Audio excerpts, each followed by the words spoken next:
یہ بات صحیح ہے کہ محبت کی اصل جگہ اور محل صرف اور صرف دل ہے، لیکن پھر بھی لوگ ظاہری طور پر اس کی علامات دیکھنا پسند کرتے ہیں۔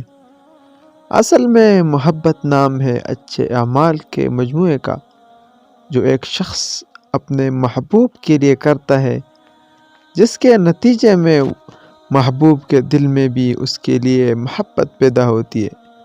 دونوں میاں بیوی کو چاہیے ایک دوسرے کے ساتھ پیار و محبت جتائے۔ بیوی ان کاموں کی جستجو کرے جو اس کے شوہر کو پسند ہو۔ آپ صلی اللہ علیہ وسلم کا ارشاد ہے، اللہ تعالیٰ کے تقوی کے بعد مومن کے لیے نیک بیوی سے بہتر کوئی چیز نہیں۔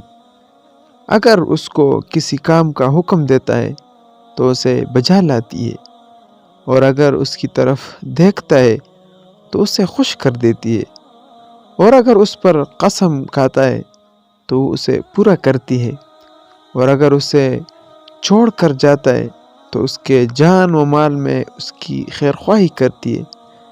اسی طرح میاں بیوی کو چاہیے وہ بیوی کے ساتھ پیار و محبت سے رہے، اس کے ساتھ گھر والوں کے ساتھ اچھا برتاؤ رکھے، اور جو بھی چیز اسے فائدہ پہنچاتی ہو اور جس چیز کی بھی اسے ضرورت ہو، شوہر اسے وہ چیز مہیا کرے، اسے بناؤ سنگار وغیرہ کا سامان لا کر دے، اور چھوٹی موٹی غلطیوں سے درگزر کرے۔ اسی لیے بیوی کو ہمیشہ اپنی محبت کا اپنے اعمال سے بھی احساس روز دلانے کی شریعت نے اتنی ہی اہمیت دی ہے۔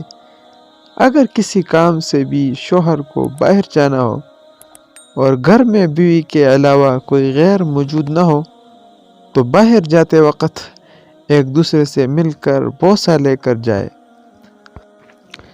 کیونکہ حدیث پاک میں ہے، حضرت عائشہ صدیقہ رضی اللہ عنہا فرماتی ہے کہ نبی کریم صلی اللہ علیہ وسلم کو جب نماز کے لیے باہر جانا ہوتا تو نکلتے وقت بعض مرتبہ میرا بوسہ لیا کرتے تھے، اور پھر نماز کے لیے تشریف لے جایا کرتے تھے۔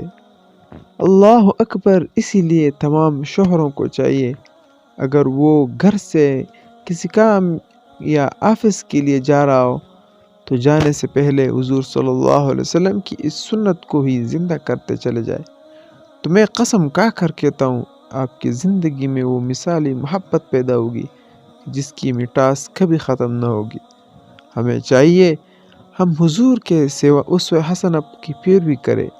یہی وجہ ہے آج ہمارے گھروں میں جو ناچاقیہ اور طلاق کی جو شرح بڑھتی نظر آ رہی ہے، اس میں ایک وجہ محبت سے پیش نہ آنا اور درگزر کا حوصلہ نہ رکھنا بھی ہے۔ تو اللہ تبارک و تعالیٰ سے دعا ہے کہ اللہ تبارک و تعالیٰ حضور کی سنت کو زندہ کرنے والا بنائے اور میاں بیوی کے حقوق ادا کرنے والا بنائے۔ اللہ تعالیٰ ہم سب کا حامی و ناصر ہو، آمین ثم آمین۔